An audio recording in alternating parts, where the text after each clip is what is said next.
زوال غم اور ادائیگی قرض کا نبوی وظیفہ ایک بار پڑھیں۔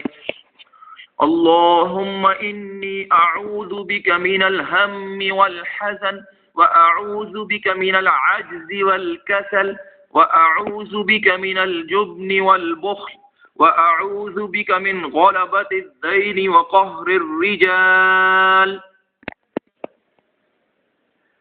ترجمہ: اے اللہ، میں آپ کی پناہ مانگتا ہوں فکر اور رائے سے، اور میں آپ کی پناہ مانگتا ہوں کم ہمتی اور سستی سے، اور میں آپ کی پناہ مانگتا ہوں بزدلی اور بخیلی سے، اور میں آپ کی پناہ مانگتا ہوں قرض کے بوجھ اور لوگوں کے دبانے سے۔ فضیلت: جو شخص صبح کے وقت یہ دعا پڑھ لے تو اس کا غم ختم ہو جائے گا اور اس کا قرض ادا ہو جائے گا۔